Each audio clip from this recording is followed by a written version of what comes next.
नमस्कार, मैं हूं प्रखर श्रीवास्तव। हमारे खास कार्यक्रम पूरा सच में आपका स्वागत है। और खबरों की दुनिया में पूरा सच बहुत जरूरी होता है, क्योंकि झूठ से भी खतरनाक होता है अधूरा सच, और उसी तरह खतरनाक होती है अधूरी खबर। इसलिए हर खबर का पूरा सच हम आपको बताएंगे, वो भी तथ्यों, तर्कों और सबूतों के साथ। तो आइए बिना देर किए देखते हैं पूरा सच।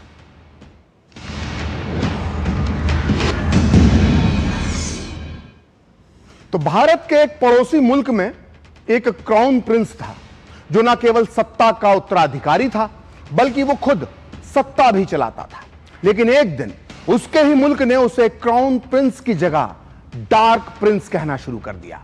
उस पर हत्या से लेकर भ्रष्टाचार तक के आरोप लगे, जेल हुई और उसने एक दिन देश छोड़ दिया, इस शर्त पर कि वो कभी वापस अपने मुल्क नहीं आएगा।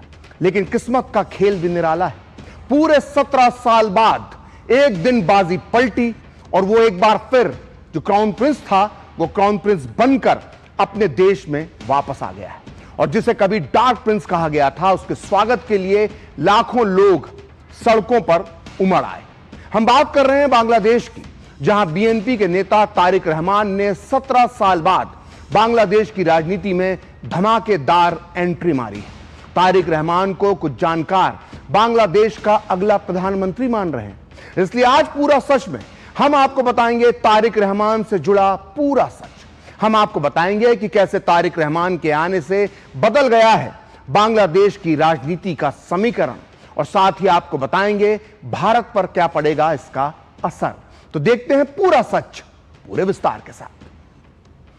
तो बांग्लादेश में अगले साल फरवरी में आम चुनाव होने हैं, लेकिन इससे पहले कानून व्यवस्था, हिंदुओं की सुरक्षा और निष्पक्ष चुनाव को लेकर गंभीर सवाल उठ रहे हैं।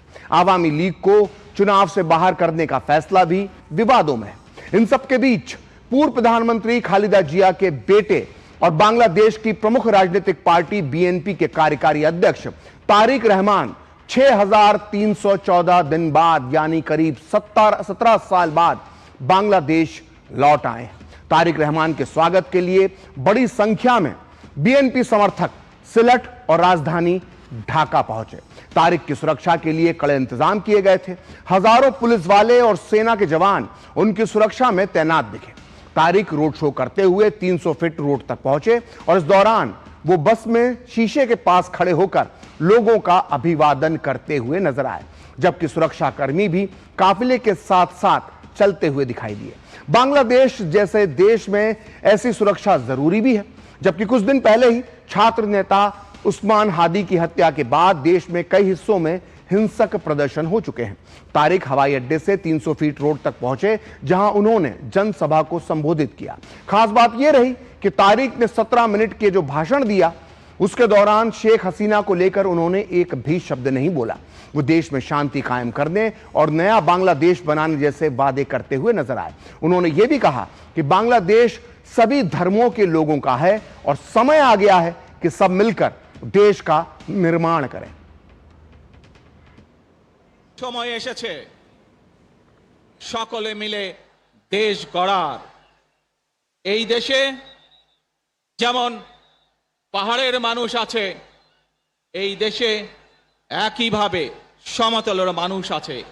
এই দেশে মুসলমান, বৌদ্ধ, খ্রিস্টান, হিন্দু সহ বিভিন্ন ধর্মের মানুষ বসবাস করে। আমরা চাই সকলে মিলে এমন একটি বাংলাদেশ গড়ে তুলব আমরা, যেই বাংলাদেশের স্বপ্ন একজন মা দেখেন, অর্থাৎ একটি নিরাপদ বাংলাদেশ আমরা গড়ে তুলতে চাই, যে বাংলাদেশে। तो खास बात यह रही कि तारिक रहमान ने बांग्लादेश पहुंचने के तुरंत बाद एयरपोर्ट से ही फोन पर अंतरिम सरकार के मुखिया मोहम्मद यूनुस से बात की। बीएनपी के मीडिया सेल ने भी इस बातचीत की पुष्टि की है। इस फोन कॉल में तारिक रहमान कड़े सुरक्षा प्रबंध करने के लिए मोहम्मद यूनुस को धन्यवाद देते हुए दिखाई पड़ रहे हैं। और बातचीत में तारिक रहमान ने यूनुस से उनका स्वास्थ्य का हालचाल भी पूछा। इसे बीएनपी और अंतरिम सरकार के बीच शुरुआती शिष्टाचार और तनाव कम करने की कोशिश के तौर पर देखा जा रहा है। तो आप भी सुनिए मोहम्मद यूनुस से तारिक रहमान के बीच फोन पर क्या बातचीत हुई। शरीर কেমন আছে? আমি আমার পক্ষ থেকে এবং আমার পরিবারের পক্ষ থেকে ধন্যবাদ জানাচ্ছি। আপনি আপনার পক্ষ থেকে বিভিন্ন রকম আয়োজন করেছেন, বিশেষ করে আমার নিরাপত্তার জন্য। Thank you so much, thank you so much. तो तारिक रहमान की बांग्लादेश वापसी ने देश की राजनीति में नई हलचल पैदा कर दी है। पूर्व प्रधानमंत्री खालिदा जिया के बेटे और बीएनपी के नेता तारिक रहमान का चुनाव से पहले वतन लौटना न केवल बांग्लादेश बल्कि पूरे दक्षिण एशिया के लिए बहुत खास माना जा रहा है। यूनुस सरकार शेख हसीना के आवामी लीग पर पहले ही बैन लगा चुकी है और ऐसे में तारिक रहमान की पार्टी बीएनपी चुनावी सर्वे में आगे चल रही है और तारिक रहमान प्रधानमंत्री पद के प्रबल दावेदार माने जा रहे हैं। अमेरिका के जाने माने इंटरनेशनल रिपब्लिकन इंस्टीट्यूट ने दिसंबर में एक सर्वे किया था जिसमें दावा किया गया है कि जो अगले चुनाव होने वाले हैं फरवरी में, उसमें बीएनपी को संसद में सबसे ज्यादा सीटें मिल सकती हैं और अगर ऐसा होता है तो तारिक रहमान को ढाका की गद्दी मिल सकती है। और फिलहाल बीएनपी मौजूदा अध्यक्ष और तारिक की मां खालिदा जिया गंभीर रूप से बीमार हैं और अस्पताल में भर्ती है। मैं पीसीआर से निवेदन करूंगा कि आज जो वो जब ढाका लौटे हैं वो वाले दृश्य यहां पर चलाएं, ये पुराने फाइल विजुअल ना चलाएं। तो उनकी गिरती सेहत के बीच जो खालिदा जिया की जो सेहत गिर रही है उसको लेकर उसके बाद अब ऐसा कोई चेहरा बीएनपी के पास नहीं बचा है जो इसका कोई मजबूत जनाधार हो। तारिक रहमान की वापसी उस खालीपन को भरने का काम कर रही है और तारिक रहमान की एंट्री से सबसे ज्यादा नींद अगर किसी की उड़ी हुई है तो वो है बांग्लादेश की कट्टरपंथी पार्टी जमाते इस्लामी। पीसीआर से मैं फिर निवेदन करूंगा कि आज के ताजा दृश्य वो चलाएं इस वक्त। तो जमात पर शेख हसीना ने प्रतिबंध लगा रखा है और जब से यूनुस सरकार ने जमात पर ये बैन हटाया है तब से ही जमात ने मजहब के नाम पर बांग्लादेश के में जो नफरत फैलाकर अपना जो जनाधार बढ़ाना शुरू कर दिया था, ये हम सब जानते हैं। यहां तक कि कुछ दिन पहले तक बांग्लादेश की सियासत में जमात सबसे बड़ी ताकत बनती दिख रही है। मैं पीसीआर से फिर निवेदन करूंगा कि वो ताजा दृश्य चलाएं जो आज तारिक रहमान जब ढाका एयरपोर्ट पहुंचे थे वो दृश्य यहां पर चलाएं। तो पाकिस्तान के इशारों पर नाचने वाली जमात इस्लामी ने 8 इस्लामी पार्टियों का गठबंधन भी बना लिया था। जमात शुरुआती बढ़त ले चुकी थी लेकिन ढाका की धरती पर तारिक के कदम पड़ते ही जमात के कैलकुलेशन अब बिगड़ने लगे हैं। जमात ही नहीं बल्कि तारिक रहमान की वापसी से छात्रों की पार्टी एनसीपी को भी झटका लग सकता है। आंदोलनकारी छात्रों ने भी बांग्लादेश में भारत विरोधी भावनाओं को भड़काया था लेकिन तारिक रहमान के आने के बाद मैं चाहूंगा कि जो सड़क पर जो जनसैलाब निकला है कृपया उसके दृश्य चलाएं, एयरपोर्ट के अंदर के ना चलाएं। लेकिन तारिक रहमान के आने के बाद बीएनपी के रूप में बांग्लादेश के लोगों में एक मजबूत एक विकल्प उनको तारिक रहमान के रूप में सामने नजर आ रहा है। तो तारिक रहमान भले ही भावी प्रधानमंत्री माने जा रहे हों लेकिन उनके भविष्य के साथ साथ उनके अतीत के बारे में भी बांग्लादेश में खूब चर्चाएं हो रही है। आज उन्हें क्राउन प्रिंस कहा जा रहा है लेकिन एक समय उन्हें बदनाम डार्क प्रिंस भी कहा जाता था। आइए अब हम आपको तारिक रहमान के अतीत से जुड़ा वो पूरा सच बताते हैं जिसकी वजह से उन्हें कभी अंधकार का राजकुमार यानी डार्क प्रिंस कहा गया था। तारिक रहमान बांग्लादेश के पूर्व राष्ट्रपति जियाउर रहमान और पूर्व प्रधानमंत्री खालिदा जिया के बेटे हैं। 1965 में पैदा हुए तारिक जब महज 6 साल के थे तब 1971 में बांग्लादेश मुक्ति संग्राम के दौरान उनकी मां खालिदा जिया समेत उनके पूरे परिवार को गिरफ्तार कर लिया गया था। यही वजह है कि तारिक रहमान की तारीफ में बीएनपी कहती है कि वो आजादी की जंग में सबसे कम उम्र के कैदी थे। 1977 में तारिक के पिता जियाउर रहमान राष्ट्रपति बने और 1981 में उनकी हत्या कर दी गई। तब तारिक सिर्फ 16 साल के थे। 1988 में यानी 23 साल की उम्र में तारिक ने बीएनपी की सदस्यता ली, वो उसके मेंबर बने और अपनी मां खालिदा जिया के साथ राजनीति में जुट गए। इसी के बाद साल 1991 में खालिदा जिया पहली बार बांग्लादेश की प्रधानमंत्री बनी और पूरे 5 साल उन्होंने सरकार चलाई। खालिदा जिया को प्रधानमंत्री के पद तक पहुंचाने में भी तारिक रहमान का ही हाथ माना जाता था और खालिदा जिया के बाद शेख हसीना की सरकार आई लेकिन 2001 में फिर खालिदा जिया की वापसी हुई और फिर से 5 साल उनकी सरकार चली और तारिक को इसी दौर में डार्क प्रिंस का बदनाम खिताब मिला। आइए आपको बताते हैं कि तारिक से जुड़े ये विवाद हैं क्या।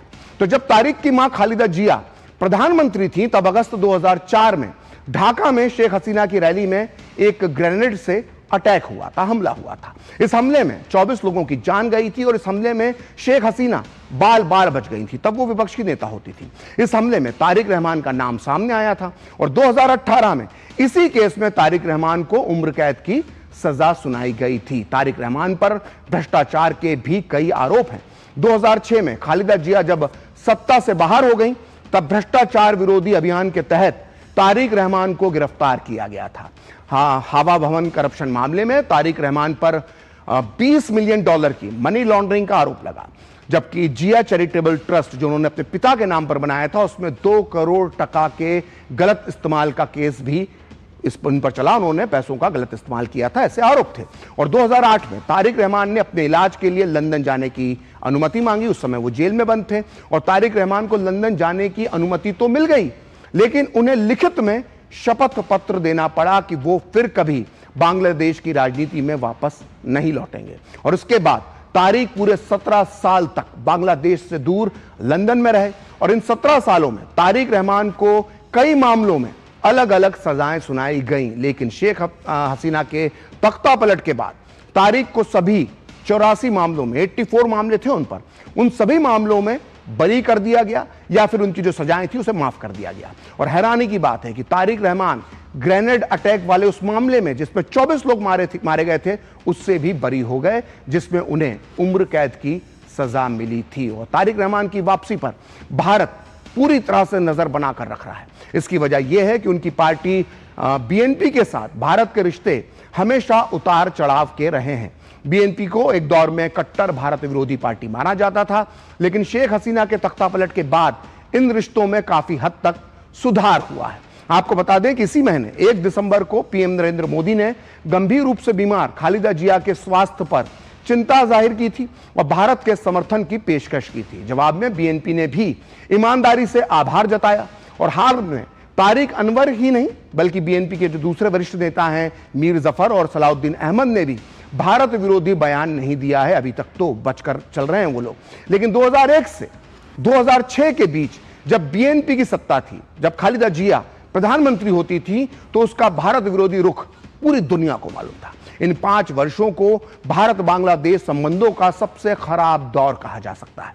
2001 के चुनाव में बीएनपी गठबंधन की जीत के तुरंत बाद बांग्लादेश में हिंदुओं के खिलाफ हिंसक घटनाएं शुरू हो गई थी। बीएनपी की सरकार में उस समय जमात इस्लामी जैसे कट्टरपंथी दल भी शामिल थे जिनकी नीति भारत विरोधी थी। बीएनपी की सरकार के दौरान बांग्लादेश में जेएमबी जैसे इस्लामी आतंकी गुटों का प्रभाव बढ़ा था। उस दौर में अल-कायदा सहित कई अंतर्राष्ट्रीय इस्लामी आतंकी संगठनों ने बांग्लादेश में अपनी जड़ें जमा ली थी। 2002 में कलकत्ता के जो अमेरिका का वाणिज्य दूतावास था कलकत्ता में भारत में, 2002 में उसमें हमले के तार भी बांग्लादेश से जुड़े हुए पाए गए थे। बीएनपी की सरकार के दौर में बांग्लादेश भारत के उत्तर पूर्व के उग्रवादियों के लिए पनाहगाह बन गया था, उनको शरण देता था। और उस दौर में भारत सरकार लगातार बांग्लादेश को उग्रवादी नेताओं की जो सूची थी, जो भारत के उग्रवादी लोग थे पूर्वोत्तर के जो बांग्लादेश में छुपे हुए थे, उनकी लिस्ट सौंपती रही। लेकिन बांग्लादेश के विभिन्न हिस्सों में रह रहे ये लोग जो थे उनको वहां पर प्रशिक्षण शिविर उनके सक्रिय थे, ट्रेनिंग कैंप चल रहे थे, लेकिन ढाका ने कभी, यानी खालिदा जिया की सरकार ने, बीएनपी की सरकार ने कभी कोई एक्शन नहीं लिया।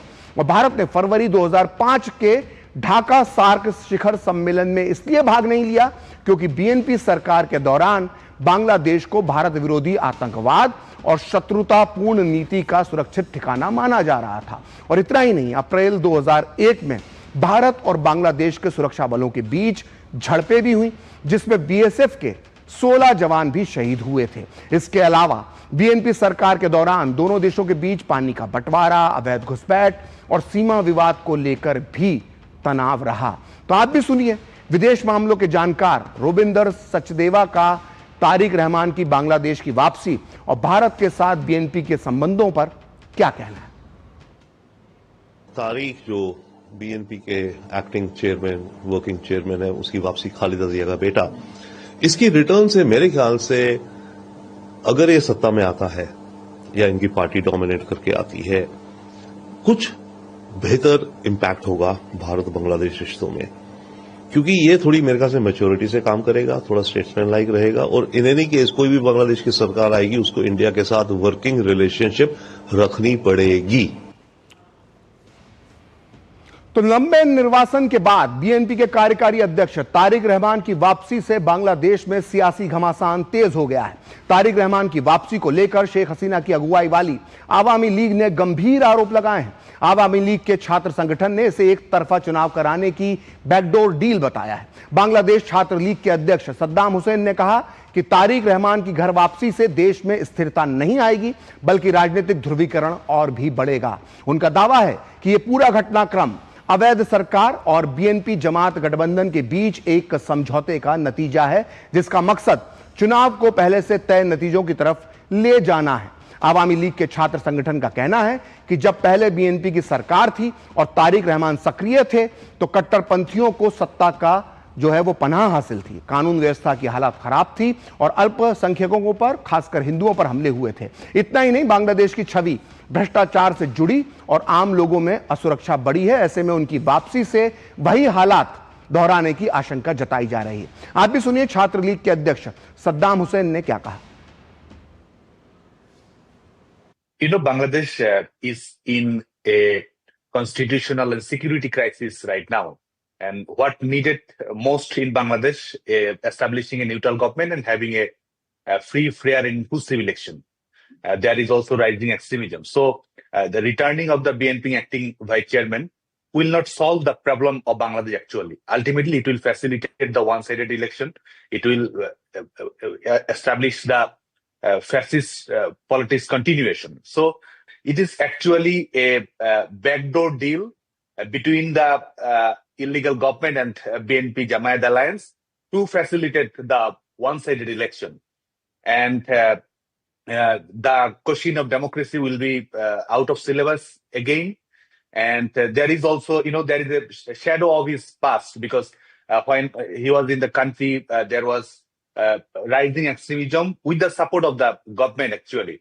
And there is also the stability was totally deteriorated. There was minority persecution in Bangladesh, and Bangladesh, Bangladesh was continuously 5 times Bangladesh becomes champion in corruption actually. So these questions are arising in the minds of the people of Bangladesh. तो सद्दाम हुसैन के इन दावों में दम दिखाई देता है, क्योंकि 1971 के बाद ऐसा पहली बार होगा जब शेख हसीना की आवामी लीग को पूरी चुनावी प्रक्रिया से बाहर रखा जा रहा है। अंतरिम सरकार ने कल फिर साफ कर दिया कि आवामी लीग को फरवरी में होने वाला जो चुनाव है उसे लड़ने की इजाजत नहीं दी जाएगी। और यह बयान ऐसे समय में आया है जब शेख हसीना की आवामी लीग को चुनावी प्रक्रिया से बाहर करने को लेकर अमेरिका में भी सवाल उठाए गए हैं। अमेरिकी संसद की विदेश मामलों की समिति ने 23 दिसंबर को मोहम्मद यूनुस को पत्र लिखकर आवामी लीग को चुनाव से बाहर रखने पर चिंता जताई थी। सांसदों ने चेतावनी दी थी कि किसी प्रमुख राजनीतिक दल को चुनावी प्रक्रिया से बाहर करना लोकतांत्रिक विश्वसनीयता को नुकसान पहुंचा सकता है। आपको बता दें कि मोहम्मद यूनुस की अंतरिम सरकार ने इस साल मई में आवामी लीग पर बैन लगा दिया था। पूर्व राजनयिक और विदेशी मामलों के जानकार विद्याभूषण सोनी भी मानते हैं कि आवामी लीग को शामिल किए बिना वास्तविक चुनाव हो ही नहीं सकते। It's a very dangerous game that is going on presently in Bangladesh politics. It's okay for them to plan for the election, and that's what they are for. The caretaker government has not really given any promise what exactly is coming up in the election. First of all the parties should have been given opportunity to participate, but Awami League is not being allowed to participate. So how can it be a really representative election? तो इन दिनों बांग्लादेश राजनीतिक अस्थिरता से गुजर रहा है। कई शहरों में हिंसा हो रही है और कल देर शाम भी ढाका के मोग बाजार में स्वतंत्रता सेनानी स्मारक के सामने एक बम धमाका हुआ जिसमें एक शख्स की मौत हो गई और हिंदुओं पर अत्याचार तो इस वक्त बांग्लादेश में एक आम बात हो गई है। इसी बीच सोशल मीडिया पर हैरान करने वाला एक वीडियो वायरल हो रहा है जिसमें देखा जा सकता है कि एक कट्टरपंथी युवक ढाका की ऐतिहासिक मधुर कैंटीन में तोड़ फोड़ कर रहा है। वो इस्लामी नारे लगा रहा है और इतना ही नहीं, वो कैंटीन की कुर्सियों को तोड़ता है और कुर्सियों को एक एक करके पटकता है और फिर नारे लगाते हुए जमीन पर लेट जाता है। उसके रिएक्शन को देखने पर लग रहा है कि जैसे वो किसी को धमकी दे रहा है। आप भी देखिए ये वायरल वीडियो।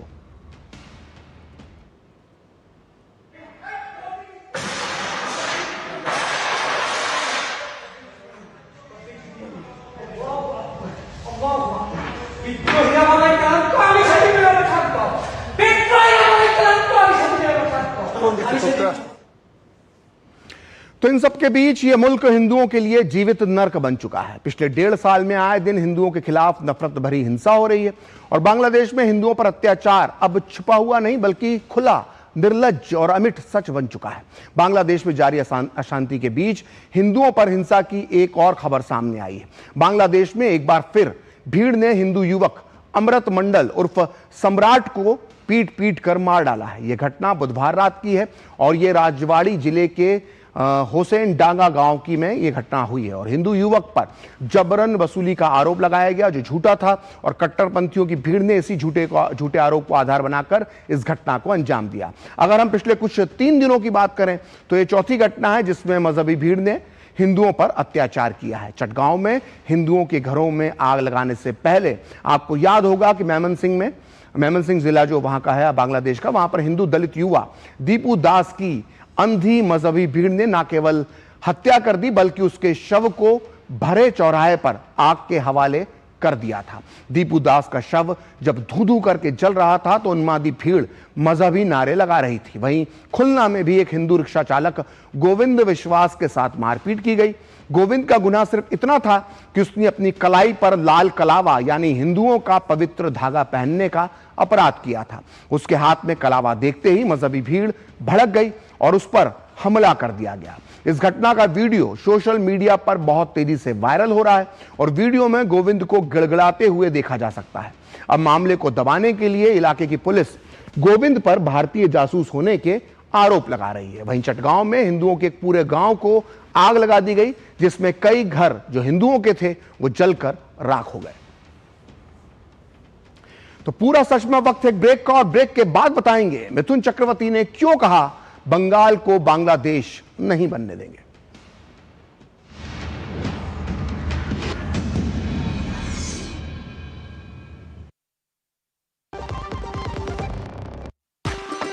MDH कसूरी मेथी लाजवाब है, लाजवाब है।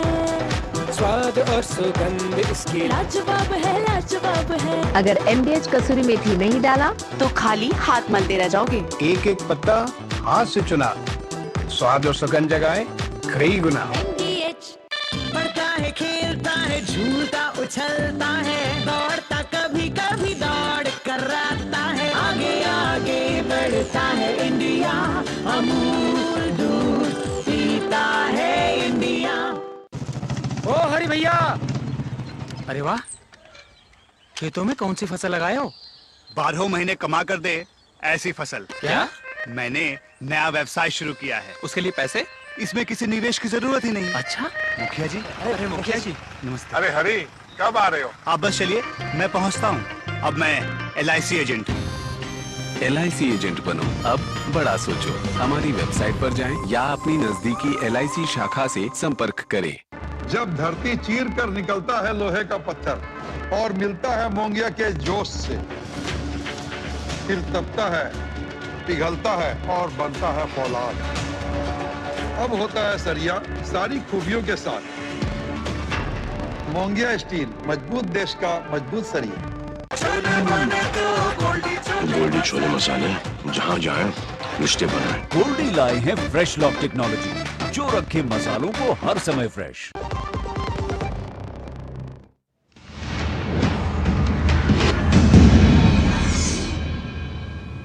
तो ब्रेक के बाद पूरा सच में आपका फिर से स्वागत है। और बीजेपी नेता और अभिनेता मिथुन चक्रवर्ती ने एक ऐसा बयान दिया है जिसने पश्चिम बंगाल की राजनीति में हलचल मचा दी है। उन्होंने कहा है कि वो किसी भी हाल में पश्चिम बंगाल को बांग्लादेश नहीं बनने देंगे।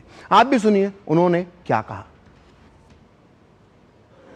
বাংলাদেশে নৃশংসভাবে কাউকে মারার জন্য হিন্দু জাগরণ মঞ্চ একটা প্রতিবাদ মিছিল বার করেছিল, তাতে পুলিশ লাঠিচার্জ করলো, গুরুতরভাবে জখম করেছে অনেকজনকে, 17 জনকে অ্যারেস্ট করা হয়েছে, তার মধ্যে 7 জন মহিলা।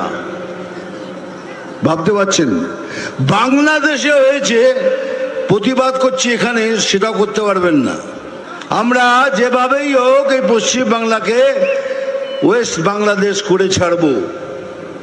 তাহলে আপনারাও শুনে রাখুন, এই শরীরে যতদিন এক ফোঁটা রক্ত থাকবে कोई माई का लाल ये नहीं कर सकता। तो आज पूरा सच में इतना ही। मुझे और मेरी पूरी टीम को दीजिए अनुमति। नमस्कार।